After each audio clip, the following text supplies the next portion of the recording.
श्री हरि विष्णु भगवान की जय। भगवान श्री हरि अपनी कृपा सब पर बनाए रखें। आइए सुने कार्तिक मास का तीसरा अध्याय।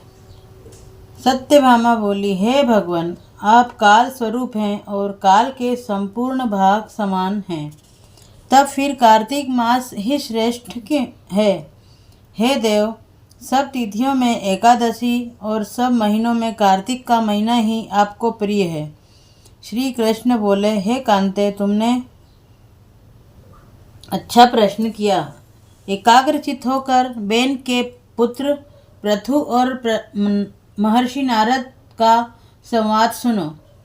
जिसे पहले पृथु ने नारद से पूछा, तब नारद जी ने कार्तिक मास की श्रेष्ठता कही। नारद जी बोले, पहले सागर का पुत्र शंख नामक राक्षस त्रिलोकी के मथने में समर्थ हुआ। उसने संपूर्ण देवताओं को जीत स्वर्ग से निकाल इंद्रादि संपूर्ण लोकपालों के अधिकार अपने हाथ में कर लिए। सब देवता उसके भय से मारे अपने अपने स्त्री पुत्र आदि लेकर बहुत वर्ष पर्यंत सुमेरु पर्वत की गुफाओं में वास करते रहे।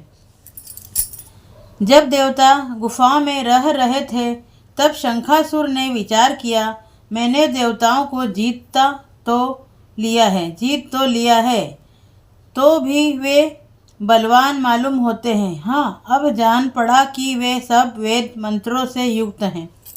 इससे उनके मंत्रों का हरण करने से वे सब बलहीन हो जाएंगे। ऐसा विचार कर वह असुर विष्णु भगवान को नींद से ग्रस्त देख स्वयंभू ब्रह्मा जी के लोक में जाकर वहाँ से वेदों को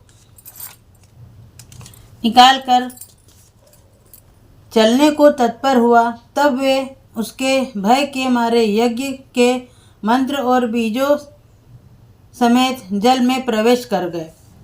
तब तो वह शंकासुर भी उन्हें ढूंढता हुआ समुद्र के भीतर विचरने लगा, परंतु वे वेद एक स्थान पर कहीं भी प्राप्त न हुए। पीछे से ब्रह्मा जी सब देवताओं को संग ले और पूजा की सामग्री इकट्ठी कर वैकुंठ में विष्णु भगवान की शरण में गए।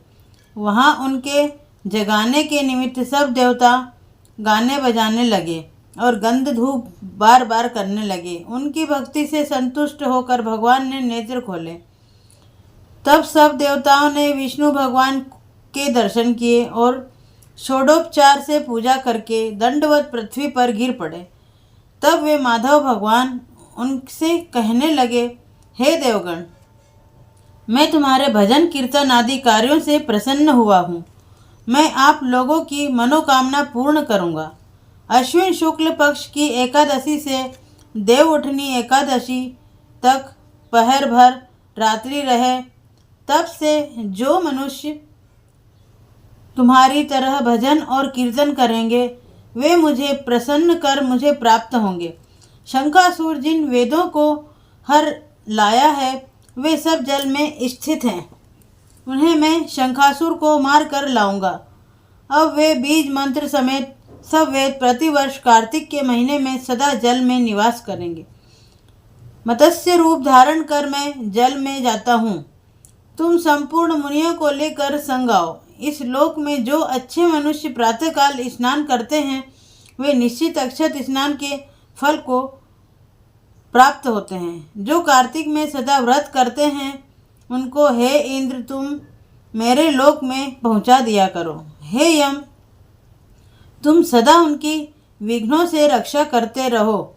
और हे वरुण, तुम उनको पुत्र पौत्र आदि देते रहो। हे कुबेर, तुम उनकी धन वृद्धि करो, जिससे यह मेरा रूप धारण कर साक्षात जीवन मुक्त हो जाएं। और हे अन्य देवताओं, जो जन्म से मरण तक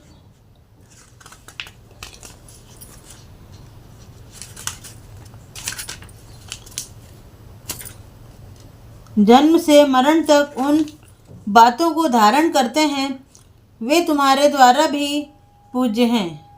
जैसे तुमने मुझे एकादशी को जगाया है, इसलिए यह तिथि सदा मनाने योग्य है। श्री हरि नारायण भगवान की जय। श्रीमन नारायण नारायण हरि हरि भजो नारायण नारायण हरि हरि बोलो नारायण नारायण हरि हरि।